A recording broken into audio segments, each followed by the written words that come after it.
కాళేశ్వరంలో సరస్వతి అంత్య పుష్కరాలలో ఈరోజు స్నానం ఆచరించడం జరిగింది. నేను, నా భార్య శైలజ, మిగతా మా బీఆర్ఎస్ పార్టీ నాయకులందరం కూడా స్నానం ఆచరించడం జరిగింది. ఆది పుష్కరాలలో ఇక్కడ ప్రభుత్వం నుంచి నిధులు ఖర్చు పెట్టిన దాన్ని మేము ఆర్టీఏ ద్వారా అడిగినాం, ఎంత ఖర్చు పెట్టిరు, దేనికి ఎంత ఖర్చు అయిందని అడిగితే అసలు వాళ్ళు లెక్కలు కనీసం కూడా చూపించకుండా దేవాదాయం శాఖ నుంచి అంటే ఎండోమెంట్ నుంచి ఎంత డబ్బు వెచ్చించారంటే దానిని అసలే మరి చూపించకుండా సుప్రీంకోర్టు గైడ్లైన్స్ ఉన్నాయి, అది చెప్పాల్సిన అవసరం లేదన్నారు. సుప్రీంకోర్టు గైడ్లైన్స్ ఆస్తులు ఎన్ని ఉన్నాయి, డబ్బు ఎంత ఉన్నదని అడిగితే చెప్పొద్దని ఉన్నది, కానీ పెట్టిన ఖర్చు చెప్పొద్దని ఎక్కడ కూడా లేదనేది విస్మరించడం జరిగింది. ఎందుకంటే దాంట్లోనే ఎక్కువ నొక్కేయచ్చు. అది ఆడిట్ లేనటువంటి డబ్బు. ఇవాళ మంత్రి గారి సతీమణి శైలజా రామయ్యర్ ఏ విధంగా ఇక్కడ డబ్బు నొక్కేయాలనే ఆలోచనతో ఉన్నట్టుగా మనకు కనబడ్డది. అంత్య పుష్కరాలలో కూడా ఆది పుష్కరాలలో ఏ ధోరణి అయితే అవలంబించారో అంత్య పుష్కరాలలో కూడా అదే ధోరణి అవలంబించారు. ఇవాళ మనం ఈ పుష్కరాలను చూస్తే ఎండల తీవ్రత ఉన్నదని ముందే తెలుసు. ఇది అధిక మాసం. ఈ అధిక మాసంలో ఎక్కువగా అంటే స్నానాలు ఆచరించరు.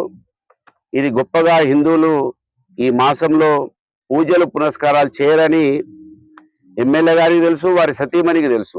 అయినను దాదాపు 30 కోట్ల రూపాయలను ఇక్కడ వెచ్చించి పూర్తిగా నేను అనుకుంటా ఈ 30 కోట్లు మింగేసినట్టుగా నేను భావిస్తున్నాను. ఎందుకంటే ఈ టెంట్లు, ఈ షామియానాలు ఎండోమెంట్ నుంచే పెడతారు. దాన్ని కూడా మళ్ళీ ఆడిట్ ఉండదు. అది అడిగితే కూడా చెప్పరు వాళ్ళు. ఈ 30 కోట్లు మింగేసినట్టుగా నేను భావిస్తున్నా. ఎందుకంటే వాళ్ళకే తెలుసు ఈ రష్ ఎక్కువ రారు, ఎండలున్నాయి. ఇది అధిక మాసం 3 సంవత్సరాల అధిక మాసమే కదా, 3 సంవత్సరాల కోసం ఈ అధిక మాసంలో ఎక్కువగా హిందువులు దీన్ని ఆచరించారనేది మనం తెలుసు కనుక ఇదొక అంశము. వాళ్లకు తెలిసిండి ఎక్కువగా చెప్పడం వలన 40 లక్షల జనాభా వస్తారని లెక్కలేసిండ్రు వాళ్ళు. ఈ 40 లక్షలు వస్తారని లెక్కలేస్తే పాపం ఇక్కడ చిరు వ్యాపారులు చాలా పెద్ద ఎత్తున సామాన్ తీసుకొచ్చుకున్నారు, అనేక వస్తువులు తీసుకొచ్చారు. చాలా భక్తులు వస్తారు, మేము ఎంతో కొంత వ్యాపారం చేసుకుంటామని తీసుకొస్తే వాళ్ళ వ్యాపారం 5% కూడా జరగలేదు. తలలు కొట్టుకుంటా ఉన్నారు, గుండెలు బాదుకుంటా ఉన్నారు. అయ్యో ఎంత పని అయిపోయి, గవర్నమెంట్ ఒకటి చెప్తే ఇక్కడ జరిగింది ఒకటని.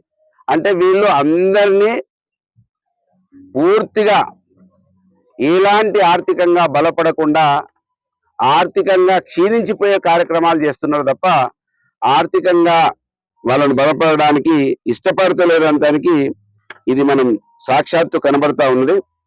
కనుక వీళ్ళు ఈ పుష్కరాలలో అద్భుతం ఏం చేశారంటే అన్ని విఐపీల కోసమే కార్యక్రమాలు చేసిండ్రు.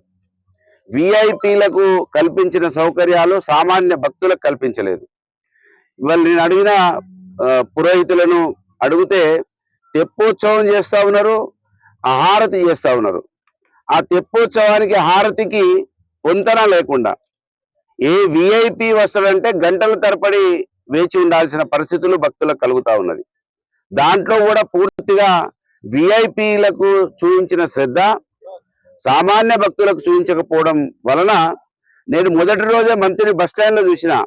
పాపం హైదరాబాద్ నుంచి ఎక్కడి నుంచి వస్తే వాళ్ళకు బస్ సౌకర్యం లేదని మంత్రిలో ఒక యూట్యూబ్ ఛానల్ మిత్రుడు పెట్టిండు.